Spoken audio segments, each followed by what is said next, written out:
एक चूहा गलती से एक रोबोट को स्टार्ट कर देता है। चूहे डरकर भाग जाते हैं। वह रोबोट इंसानों द्वारा बनाया गया था और किसी ने उसे ऑर्डर किया था, लेकिन किसी वजह से वह जंगल में गिर गया था। रोबोट चूहों से कहता है, मैं आप सबकी क्या मदद कर सकता हूँ, पर चूहे उसकी भाषा नहीं समझ पाते। उसी समय पानी के बहाव में बहता हुआ रोबोट एक लंबी चट्टान के किनारे पहुंच जाता है। वह देखता है कि एक ऊंची पानी की लहर उसी की ओर आ रही है। यह देखकर रोबोट खड़ी चट्टान पर चढ़ने की कोशिश करता है, पर सफल नहीं होता। तभी उसकी नजर एक केकड़े पर पड़ती है जो चट्टान पर आसानी से चढ़ रहा था। केकड़े को देख रोबोट भी उसी की तरह चट्टान पर चढ़ने लगता है और आखिरकार ऊपर तक पहुंच जाता है। वह केकड़ा भी ऊपर आ जाता है। रोबोट केकड़े को अपनी हथेली पर उठाकर स्कैन करने लगता है। तभी एक पक्षी आता है और केकड़े को उठा ले जाता है। अब रोबोट के सामने एक घना और हरा भरा जंगल था। वह जंगल में घुस जाता है, जहाँ जानवर उसे देखकर हैरान रह जाते हैं। रोबोट उनके पास जाने की कोशिश करता है, लेकिन जानवर डर कर उससे दूर भाग जाते हैं। रोबोट उनकी मदद करना चाहता है। तभी वह एक गिलहरी से पूछता है, क्या आपने मुझे ऑर्डर किया है? लेकिन गिलहरी कुछ समझ नहीं पाती। इसी बीच एक चूहा लकड़ियां बटोरता हुआ दिखता है। रोबोट चूहे के पास जाकर कहता है, क्या आपको मदद की जरूरत है? पर चूहा डर कर भाग जाता है। आखिर में रोबोट एक हिरन के पीछे अब रोबोट हिरन की मदद करना चाहती थी, लेकिन हिरन उसे जोर की लात मार देता है। इस रोबोट से कोई बात भी नहीं करना चाहता था, क्योंकि इसे जानवरों की भाषा नहीं आती थी, जिस वजह से रोबोट अपनी चिप निकालकर एक्टिवेट कर देती है और एक जगह बैठ जाती है। धीरे धीरे कई दिन बीतने लगते हैं। सावन और पतझड़ भी बीत गए थे, लेकिन रोबोट ने जंगल के सभी जीव जंतुओं की भाषा सीख ली थी। उसे उनके चलने का तरीका और हर जानवर की आवाज निकालने का भी तजुर्बा हो चुका था। रोबोट अब खड़ी होती है। उसका आकार और बड़ा हो चुका था। वह सभी जानवरों के पास जाती है और उन्हें बताती है, मेरा नाम रोजर है, मैं आपकी भाषा में बात कर सकती हूँ और मैं आप सबकी क्या मदद कर सकती हूँ। लेकिन तभी एक भैंसा रोबोट को टक्कर मार देता है और वह दूर जा गिरती है। फिर भी वह खड़ी होती है, जिसे देख सभी जानवर दूर भाग जाते हैं। अभी भी कोई इसके पास नहीं आना चाहता था, जिस वजह से रोजर निराश होकर यहाँ से जाने का फैसला करती है। वह जंगल के सबसे ऊंचे पहाड़ पर खड़ी थी। रोजर अपनी हेडलाइट एक्टिव करती है और यहाँ से जाने के लिए तैयार थी। तभी उसे जोर की बिजली लग जाती है और वह जंगल में गिर पड़ती है। उसके पुर्जे डैमेज हो चुके थे। थोड़ी देर बाद उसने देखा कि उसके पुर्जों के साथ जानवर खेल रहे थे। कुछ जानवर तो इसके अंदर घुसकर अंदर के पुर्जों को तोड़ रहे थे। यह देखकर रोजर अपने शरीर को जोर से घुमाने लगती है।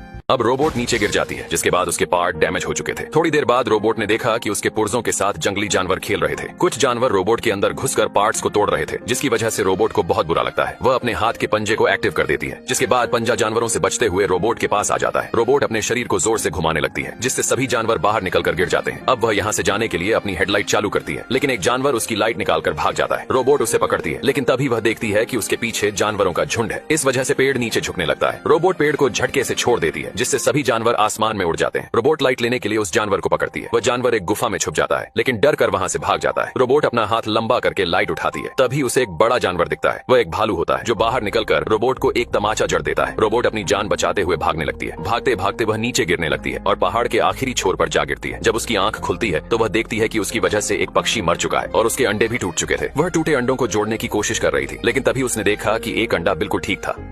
अब रोबोट ने देखा कि उसकी वजह से एक पक्षी मर चुका था और उस पक्षी के अंडे भी टूट चुके थे। रोबोट टूटे हुए अंडों को जोड़ने की कोशिश कर रही थी, लेकिन अफसोस, टूटे अंडे भला कैसे जुड़ सकते थे। तभी रोबोट ने देखा कि एक अंडा अभी भी सही सलामत था। उसने अंडे को स्कैन किया और पाया कि उसके अंदर चिड़िया का बच्चा जिंदा था। रोबोट ने धीरे धीरे अंडे को अपने हाथ में उठाया, लेकिन थोड़ी देर बाद उसने देखा कि अंडा उसके पास नहीं था। एक चालाक लोमड़ी अंडे को लेकर भाग रही थी। रोबोट ने तुरंत उसका पीछा किया। लोमड़ी उसे काफी देर तक भगाती रही। तभी अचानक रोबोट पहाड़ से नीचे गिर गई। लोमड़ी को लगा कि रोबोट अब मर चुकी होगी, लेकिन रोबोट ने पहाड़ को पकड़ लिया और ऊपर चढ़ने लगी। रोबोट में हर तरह का हुनर था। यह देख लोमड़ी ने डर के मारे अंडे को जमीन पर रख दिया। जैसे ही रोबोट अंडे को उठाने वाली थी, लोमड़ी ने अचानक अंडे को अपने मुंह में दबा लिया। यह देखकर रोबोट को गुस्सा आ गया। उसने लोमड़ी का गला कसकर पकड़ लिया, जिससे घबराकर लोमड़ी ने अंडे को दूर फेंक दिया। लेकिन लोमड़ी इतनी जल्दी हार मानने वाली नहीं थी। वह फिर से भागकर अंडे को मुंह में दबा लेती है। इस बार लोमड़ी एक शाही जानवर पर गिर जाती है। उसके शरीर में कांटे चुभ गए। रोबोट ने अंडे को अपने सुरक्षित अंदरूनी हिस्से में रख लिया और फिर भी अपनी दुश्मन लोमड़ी की मदद की। उसने लोमड़ी के शरीर से कांटे एक एक करके निकाल दिए। रोबोट ने यह साबित कर दिया कि भलाई करने से बड़ा कुछ नहीं होता।